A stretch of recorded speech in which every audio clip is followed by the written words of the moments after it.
And, and we have the responsibility to think the future generations of comfort. So therefore, the special care about ecology is very essential. Now here, this continent, Himalayan, mountains, snow mountains, and what's called glaciers, and forest,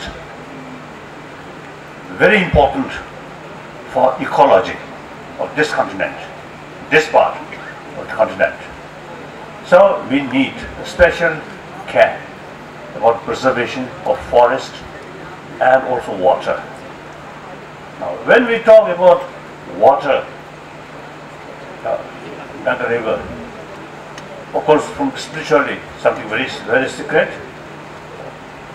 In any way, this water, or whether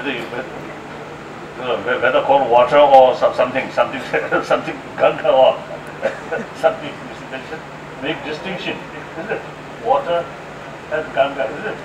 So in any way, it appears to me just water. So in any way, all these major rivers are, I think, several crores of people's life depend on these rivers. So we must take special care about these rivers. One thing. Then when we think about these things, then most of the rivers which cover not only India, but also say like Mekong River, and also Yellow River, and also see one Sindhi River or something. You should go to Pakistan. All these major rivers, which I think over billion human beings' life depend. These rivers, ultimate source, come from Tibet. So now,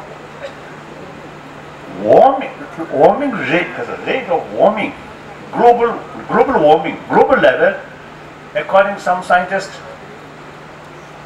0.1. The rate of warming in Tibetan plateau, 0.3.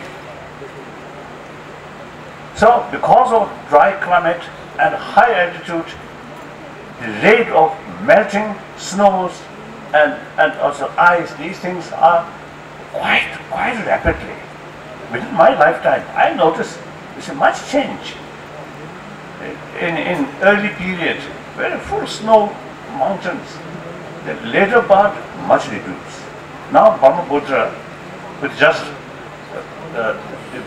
beside Lhasa,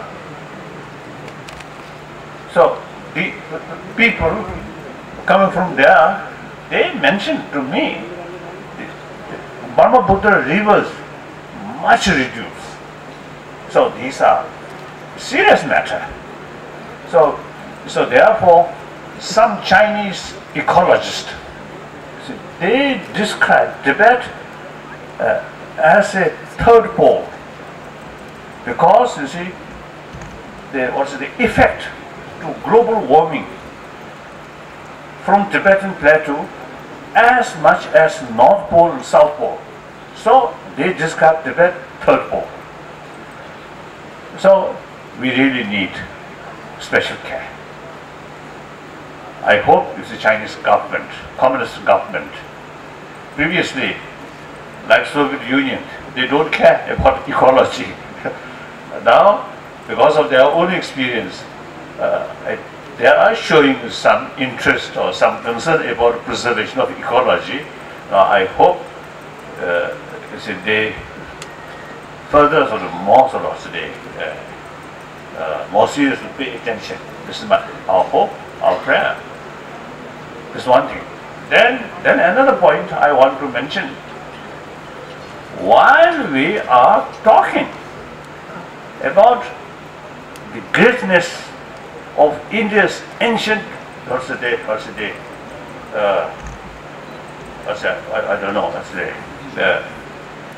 ancient Indian thought, Indian jewel, ahimsa, religious harmony, You see, these really, as I mentioned yesterday, really, I think, great potential to help humanity to build happy, harmonious, friendly society, compassionate society, non-violent society. So India has great potential to help from that way. Meantime, within India, there are still drawbacks. Poverty, ignorance, illiterate, these things, and beside that, some part of cultural heritage actually outdated. This, I think, we must realize this, recognize these things. And time is changing.